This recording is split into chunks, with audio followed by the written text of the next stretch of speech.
वह क्या है 2x² प्लस 2√2x प्लस 1। आपको कल भी बताया गया था कि x² का कोफिशिएंट यदि 1 के अतिरिक्त हो तो हम क्या करते हैं, इस वैल्यू का मल्टीप्लाई करते हैं किसके साथ, कांस्टेंट के साथ। तो यानी 2 का 1 में मल्टीप्लाई करेंगे तो 2 बन जा 2। अब 2 का 2 ऐसा फैक्टर ढूंढो जिसको मल्टीप्लाई करें तो 2 आ जाए, परंतु ऐड करें तो 2√2 हो। क्या आ जाए ऐड करने पे 2√2 हो, लेकिन मल्टीप्लाई करने पे क्या होना चाहिए 2 होना चाहिए।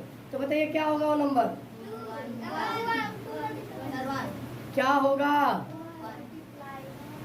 शैतान बच्चों मैंने कहा था 2 को √2 इंटू √2 लिख सकते हैं, क्योंकि इस पे भी पावर 1/2 इस पे भी पावर 1/2, दोनों वेरिएबल टर्म सेम है। और जब सेम है तो पावर ऐड करेंगे, पावर 1 आएगा यानी 2 आ जाएगा। और √2 में √2 को जब ऐड करोगे तो क्या आएगा 2√2, यानी इसका मतलब इसके जगह आप क्या लिख सकते हो, आप √2 प्लस √2, तो 2x² प्लस √2 प्लस √2 इंटू x plus 1 is equal to 0। अब क्या करेंगे, इस x का मल्टीप्लाई करेंगे ब्रैकेट के अंदर, यानी ब्रैकेट को तोड़ेंगे। कैसे तोड़ेंगे, 2x² √2 में x का मल्टीप्लाई करेंगे क्या होगा √2x। सभी लोग बोलो। अब फिर √2 का x में करोगे तो प्लस 1 बराबर 0। इन दोनों में कुछ कॉमन दिख रहा है, क्या क्या कॉमन दिख रहा है, x तो दिख ही रहा है, √2 यहाँ है, इसमें भी तो होगा, क्योंकि 2 को √2 इंटू √2 लिख सकते हैं। एक √2 बाहर आएगा, यहाँ 1 बच जाएगा, यहाँ से एक x बाहर आया तो 1 बच जाएगा, प्लस ये दोनों बाहर गया तो 1 बच जाएगा। कोई डाउट, इसमें कुछ कॉमन दिख रहा है, कुछ कॉमन है इसमें। और जब कॉमन ना दिखे तो क्या होता है, कॉमन प्लस 1 क्या होता है, तो यहाँ पे क्या हो जाएगा √2x प्लस 1 बराबर 0। कोई डाउट, अब क्या करो, इन दोनों में क्या कॉमन दिख रहा है, √2x प्लस 1, और एक ब्रैकेट में बचेगा क्या, यहाँ बच गया √2x, यहाँ बच गया प्लस बराबर 0। अब तब दोनों बराबर 0 है प्रोडक्ट वैल्यू, तो एक बार इसके बराबर 0 ले लेते हैं और एक बार इसके बराबर। अब दोनों की वैल्यू सेम है तो आंसर भी क्या आएगा सेम। कोई डाउट, अब देखो √2x, अब 1 को ट्रांसफर करोगे तो क्या हो जाएगा, यहाँ √2 मल्टीप्लाई में है, इधर आएगा तो क्या हो जाएगा डिवाइड। वेरी गुड, क्या हो जाएगा डिवाइड। सेम यहाँ भी है, √2x 1 गया -1, नीचे आ गया तो 1/2, यही हमारा क्या है आंसर। यानी इसी को हम रूट वर्ड में जब लिखते हैं तो अल्फा लिखते हैं, अल्फा की वैल्यू 1/√2 है और बीटा की भी वैल्यू 1/√2 है। कोई किसी को डाउट, नो सर, कर लोगे, यस सर, सॉल्व करो।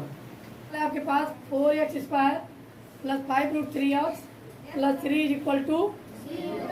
अच्छा तो x² का कोफिशिएंट क्या है 4 का मल्टीप्लाई किसके साथ 3 के साथ, तो 4 3 जा 12 का 2 ऐसा फैक्टर जिसको मल्टीप्लाई करें 12 हो और ऐड करें तो 5√3। तो ऐसा कुछ दिख रहा है आपको, यस सर।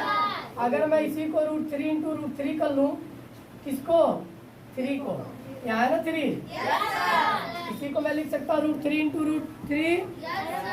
अगर 4√3 को एक साथ लेके √3 में मल्टीप्लाई करें तो भी 12 आएगा, और 4√3 में 3 को ऐड करें रूट के साथ तो क्या आएगा 5√3।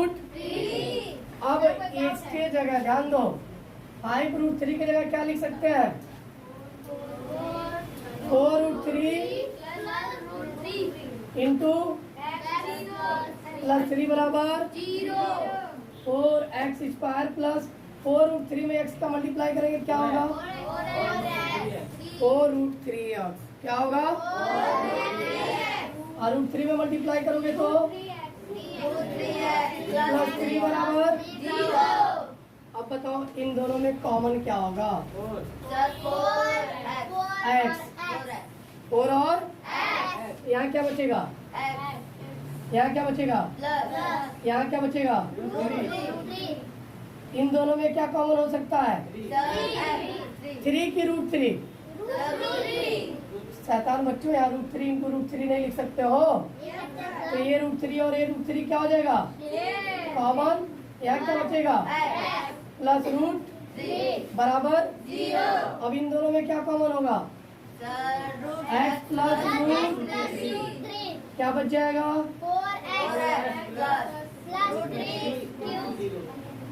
4x प्लस √3 बराबर 0। मतलब कुछ भी बोल रहा तुम लोग को, इसी में क्यूब बोल रहा है तो कोई कुछ बोल रहा है। ध्यान कहाँ है तुम लोग का?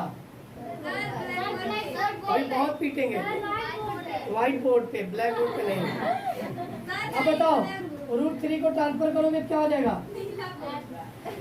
क्या होगा? -√3। और यही हमारा क्या होता है? आंसर होता है, नहीं अल्फा होता है। अब √3 को ट्रांसफर करेंगे क्या होगा? 4 को करेंगे क्या होगा? -3/4। यही क्या होगा? -√3/4। सिंपली हमने कुछ किया नहीं। 4x² + 5√3 x + 3 = 0 क्वेश्चन था। हमने x² के कोफिशिएंट 4 को 3 में मल्टीप्लाई किया तो 12 बन गया, और इसी 12 को तोड़ने की कोशिश किया ताकि गुणा करें तो 12 हो जाए और ऐड करें तो 5√3 हो जाए। तो 4√3 इंटू √3 जब किया तो 12 मिल गया, और इन दोनों को ऐड किया तो 5√3, यानी 5√3 की जगह हम 4√3 प्लस क्या लिख लेंगे? √3। अब x से मल्टीप्लाई किया तो 4√3x √3x प्लस 3 बराबर 0। इन दोनों में 4 कॉमन था, x कॉमन था यानी 4x कॉमन लिया। यहाँ बचा x, यहाँ बच गया √3। इन दोनों में क्या कॉमन था? चूंकि 3 को हम √3 इंटू √3 लिख सकते हैं, और जब ये लिख सकते हैं तो एक √3 बाहर होगा, यहाँ बचेगा x प्लस √3 बराबर 0। अब इन दोनों में x प्लस √3 यहाँ है, x प्लस √3 यहाँ है, ये कॉमन हो जाएगा। बचेगा क्या? 4x plus √3। अब इतना बराबर 0 और इतना बराबर 0। अब x बराबर क्या हो जाएगा? -√3, और यहाँ 4x बराबर क्या हो जाएगा? -√3। अब 4 को ट्रांसफर करेंगे तो -√3/4।